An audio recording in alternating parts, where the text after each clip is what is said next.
लोकसभा चुनाव 2024 का रण जारी है। सभी राजनीतिक पार्टियां वोटरों को अपने पक्ष में मतदान करने के लिए जोर शोर से प्रचार अभियान में जुट गईं। यूपी में भी राजनीतिक पार्टियों की रैली में उमड़ता जनसैलाब देखेंगे तो अंदाजा लगाना मुश्किल हो रहा है कि किसका पलड़ा भारी है। इन सब के बीच यूपी की सियासत में मायावती का रोल ज्यादा है, क्योंकि मायावती कहीं बीजेपी को तो कहीं सपा को नुकसान पहुंचाती दिख रही हैं। चुनाव के बीच बसपा सुप्रीमो मायावती ने बड़ा फैसला किया। उन्होंने राष्ट्रीय समन्वयक आकाश आनंद को राजनीतिक वारिस के पद से हटा दिया। इसके पीछे की वजह मायावती ने आकाश को अपरिपक्व यानी इमैच्योर करार दिया है। बसपा सुप्रीमो ने 10 दिसंबर 2023 को भतीजे आकाश को पार्टी पदाधिकारियों की बैठक में अपना उत्तराधिकारी बनाया। इसके साथ ही उन्होंने उत्तराधिकारी को संदेश दिया और पदाधिकारियों को भी कहा कि आकाश के सहारे वो बसपा को आगे बढ़ाएंगी। अब मायावती ने आकाश आनंद का पत्ता काट दिया, ये कह दिया कि वो परिपक्व नहीं है, कि वो कीचड़ उछालकर राजनीति नहीं करती हैं। कुछ इसी तरीके से मायावती अपने भाई आनंद को भी पद से हटा चुकी हैं। तो आपको बता दें, मायावती ने लोकसभा चुनाव 2019 के दौरान भी इसी तरह के एक्शन लिया और सबको चौंकाया था। लोकसभा चुनाव के दौरान मायावती पर भाई भतीजावाद का आरोप था, जिसके बाद मायावती ने एक्शन लिया। मायावती ने राष्ट्रीय उपाध्यक्ष के पद से आनंद कुमार को हटा दिया था, लेकिन चुनाव खत्म होने के बाद एक बार फिर उन्होंने आनंद कुमार को इस पद पर बहाल कर दिया।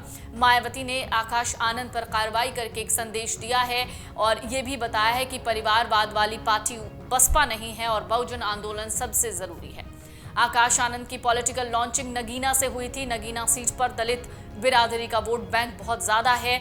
इस लॉन्चिंग के जरिए मायावती ने दलित समाज में एक बड़े नेता की एंट्री का संकेत दिया था।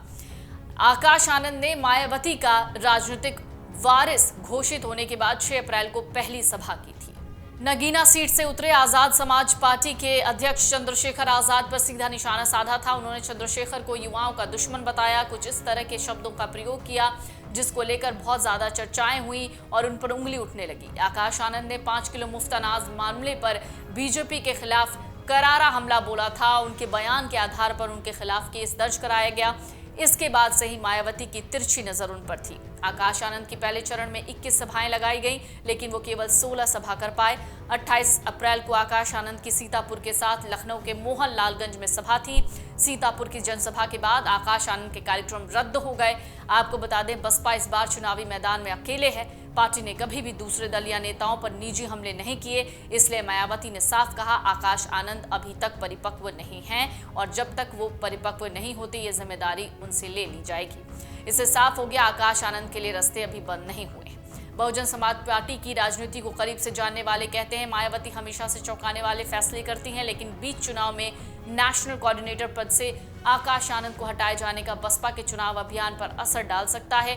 एक तथ्य ये भी कहता है कि जिन 2 राज्यों में उत्तर प्रदेश और उत्तराखंड में बसपा की मजबूत पकड़ है, वहां की जिम्मेदारी पहले से ही मायावती के हाथों में थी।